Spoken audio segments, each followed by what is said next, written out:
Hello, MCU fans.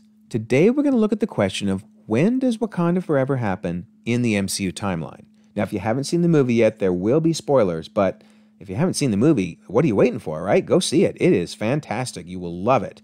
Definitely, it's one of the best of Phase 4, by far.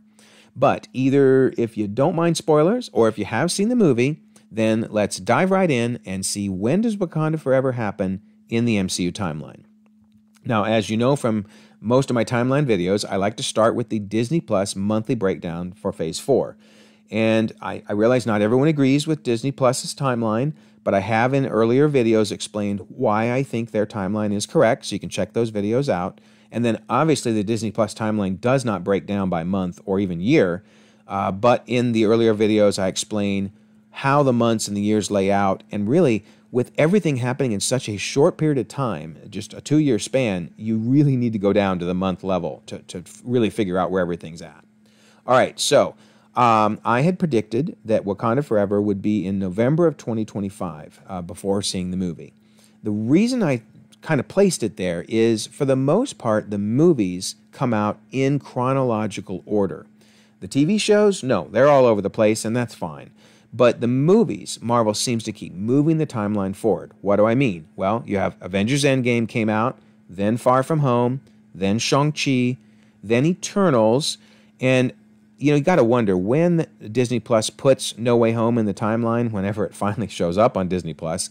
They may put it after Eternals because of the order the movies came out, but it almost doesn't matter because Eternals is sandwiched in the middle of the runtime of No Way Home. But anyway, No Way Home came out, then Multiverse of Madness, then Thor Love and Thunder, and that's why I was guessing that Wakanda Forever will continue the trend of moving the timeline forward. And then, of course, Quantumania comes out after that, I'm guessing in early 2026. So that's just my guess for when Wakanda Forever comes out. We'll see whether it's accurate or not. All right, then also, to be able to place Wakanda Forever on the timeline, we do need to pull in a few movies from Phase 3. So I'm going to pull in Civil War, Black Panther, and Infinity War, because those all involve, of course, Black Panther. Now, you may wonder, well, where'd you get these dates and times from? I haven't seen that in any video, and you would be correct. But I do have a video that I'm going to hopefully get out tomorrow or in the next day or two that goes over the full Phases 1 through 3 and their breakdown by month and by year. So these are the dates that are going to come out of that. But for this video, I'm going to prove why these are all correct by looking briefly at Peter Parker's high school career, because it very firmly places these dates. All right, his freshman year is from 2015 to 2016, and we see the tail end of that in Civil War, because when he appears in Civil War, he is finishing up his freshman year. His sophomore year is 2016 to 2017. We see that in Homecoming because he's beginning his sophomore year in Homecoming.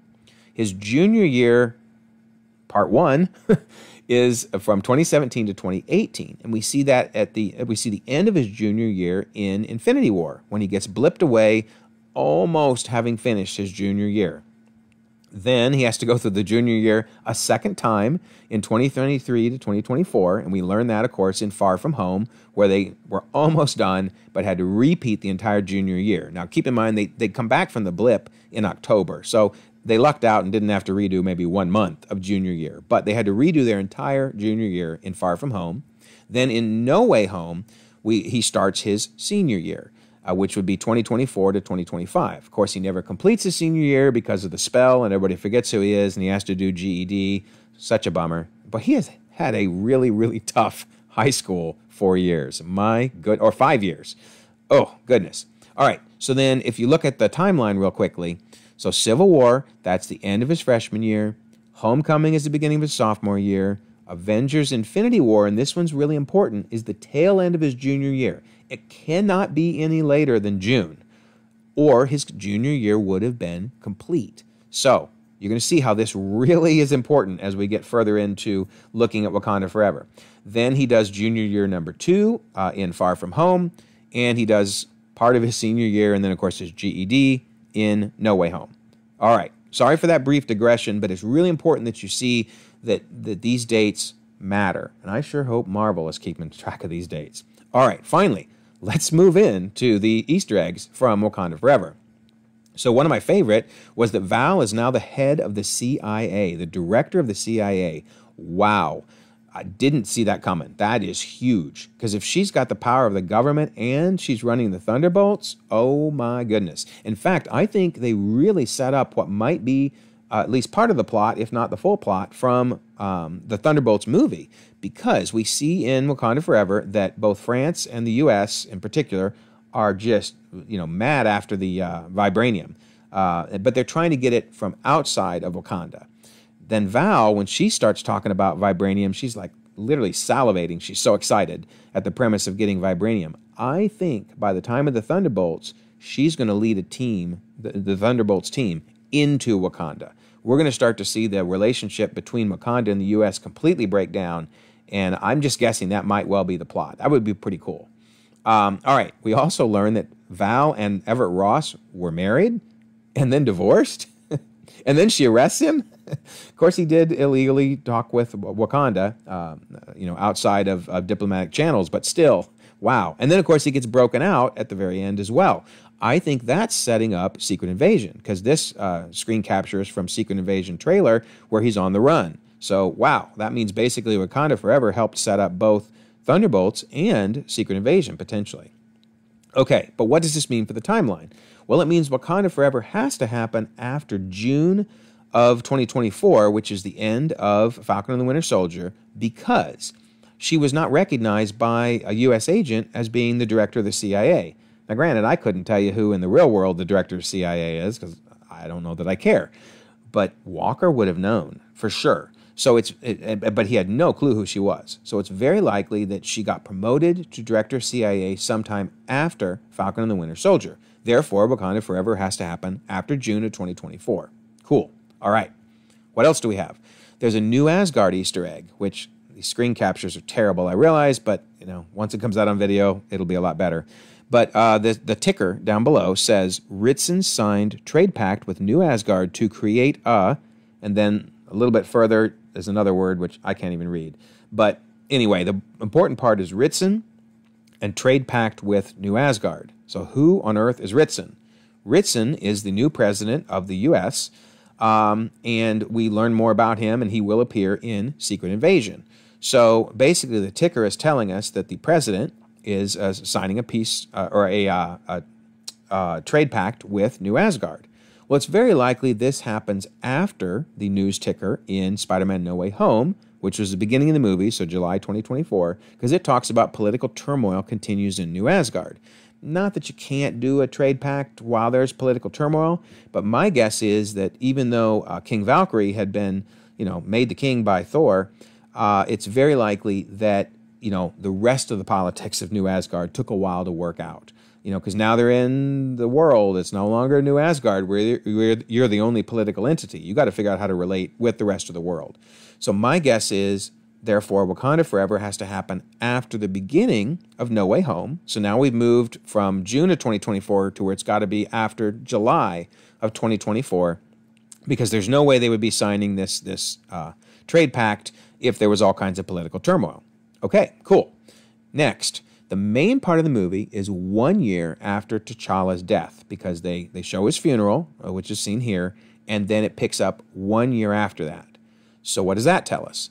Well, if T'Challa died right after coming back from Endgame, which, man, that would stink, right? You get blipped, and then you come back, and then you die. I mean, it's tragic enough that Chadwick Boseman died, which, by the way, the movie handles awesome, impeccably.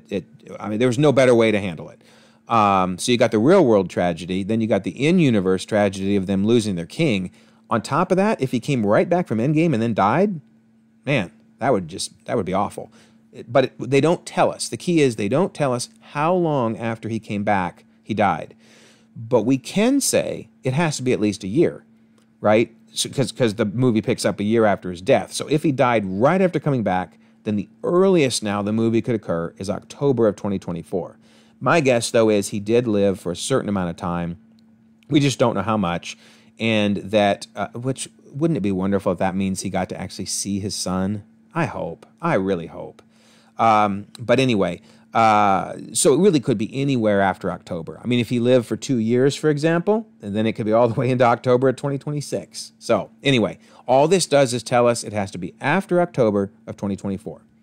Then we learn T'Challa and Nakia conceive a child prior to Infinity War.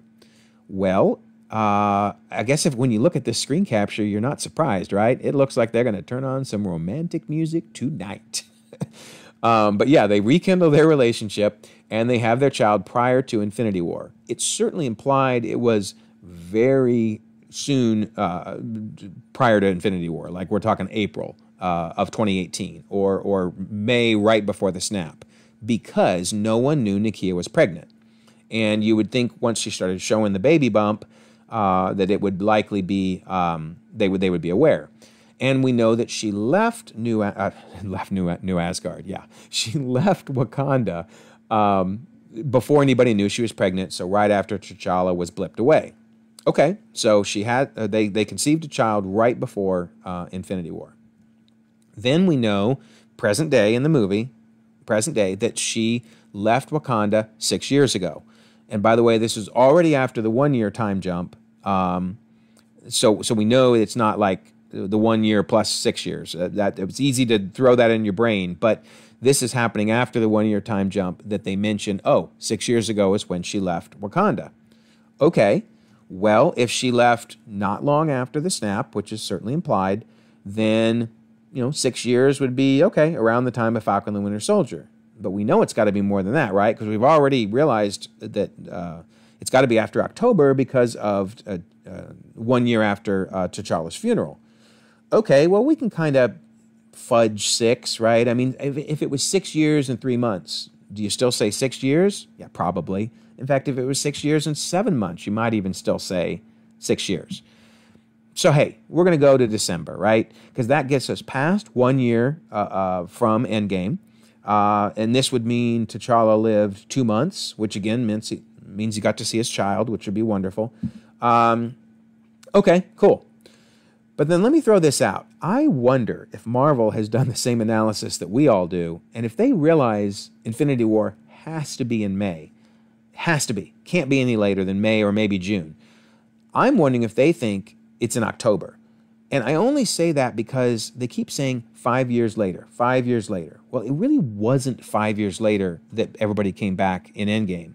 It was 5 years and 5 months or 5 years and 6 months. But let's just say they thought it was in October. Okay, then for the minute, that could move us as far as, May to August time frame. But I can't see any way it could be any later than that. And that's assuming they think it's in October. We know it's not October. It can't be. It's May. It's June.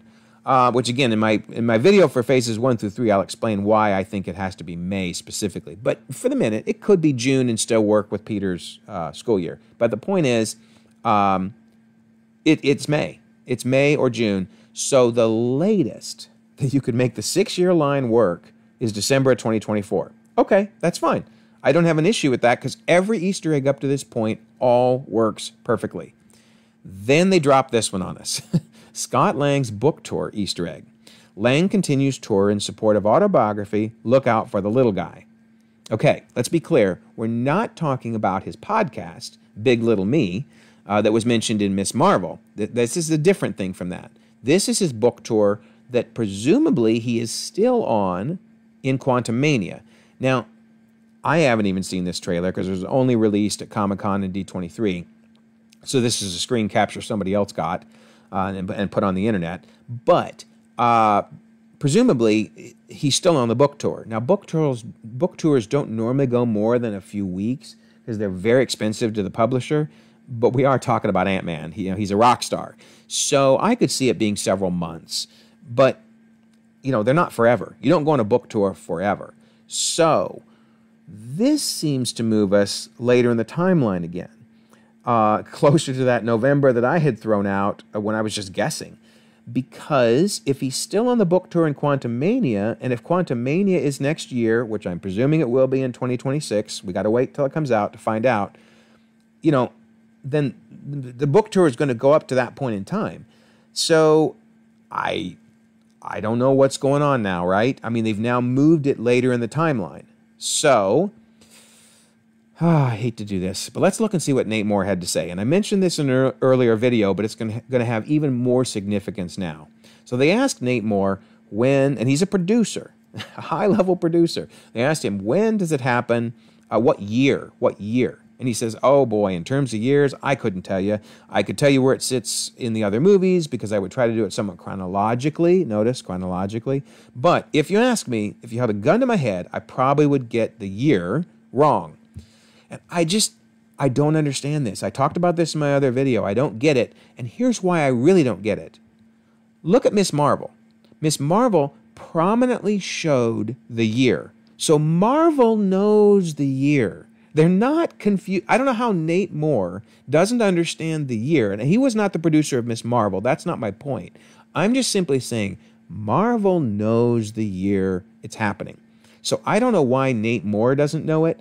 I think, honestly, they just don't want to say, because I think if they say to the general public, oh, it's in 2025, the general public, which is not timeline obsessed like people like me, is going to go, huh? 2025? What? So I think they've been told, don't mention the year. No matter what, don't mention the year. However, when he's asked, all right, then forget the year, can you tell me chronologically when it occurs? He's like, oh yeah, I can do that. I mean, if you think about it, the movie clearly happens after No Way Home and Eternals. I think it probably happens potentially concurrent with Thor: Love and Thunder. New Asgard does exist in our universe, for example, in our film, and almost concurrent with Ant-Man and the Wasp: Quantumania, which is coming out in February. So, wow. He may not know the year, but man, he drops the bomb on when it happens within other movies. It's after No Way Home and Eternals, which is interesting because there's no real Eternals Easter egg in this movie, so I don't know why he said that, other than in the timeline that I was showing, I think Eternals and No Way Home are happening around the same time. But the No Way Home, of course, had the New Asgard Easter egg. So, in fact, the fact that he then brings up New Asgard, I think he's realizing he's got to make it work with that Easter egg. He's saying it happens concurrent with Love and Thunder, and then almost concurrent with Ant-Man. Well, there's that Ant-Man Easter egg, right? So while I really don't know what to think about... In fact, look at this one line. I should point this out. He says, I think it probably happens potentially concurrent. Literally, he put the word probably and potentially in the same sentence. He just doesn't seem like he's sure. But nonetheless, let's go with what he's saying. Well, it has to happen after Eternals and No Way Home. It has to happen around the time as Thor: Love and Thunder and a little bit before Quantumania. Well, we're right back to that November 2025 timeframe, which again, I predicted it mainly because they like to move the timeline forward. But here's my issue.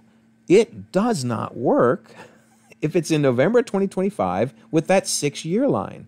We are now 7.5 years after May of 2018. So I don't know. This just hurts my head. I wish the timeline keeper would help people know the right years to say and put the right years in the movie and then go out and do the right years in the interviews. Because it's almost like Marvel cares, but they don't care. Anyway, my guess is that at least Marvel, Disney Plus, is going to place Wakanda Forever between Werewolf by Night and Guardians of the Galaxy Holiday Special. We'll find out in a couple months. But I just don't think it works with the dates given in the movie. And yeah, if you somehow add the 1 year and the 6 years together, you could try to make it work. But again, as I mentioned, the 6 years is already including the 1 year jump forward. It's present day in the movie. So present day in the movie is 1 year after his death and 6 years after she leaves Wakanda. So, hey, tell you what, if you got other ideas in the comments, help me out. I'd love more information. I've watched several different videos from other folks that do timelines, read several articles. It's all over the place where people are placing this. Anywhere from late 2024 to late 2025. Ouch. Oh well, there's my guess, November 2025.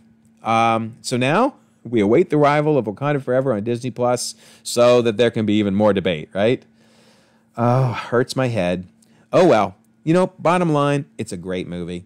And so timeline aside, I loved the movie. I just wish they could button things up a little better. but I'm going to go with November of 2025. So there you have it. If you don't mind, like this video. Subscribe if you haven't already. You can check out more content, and we can all continue to enjoy the ever-expanding, ever-growing, ever timeline-confusing Marvel Cinematic Universe.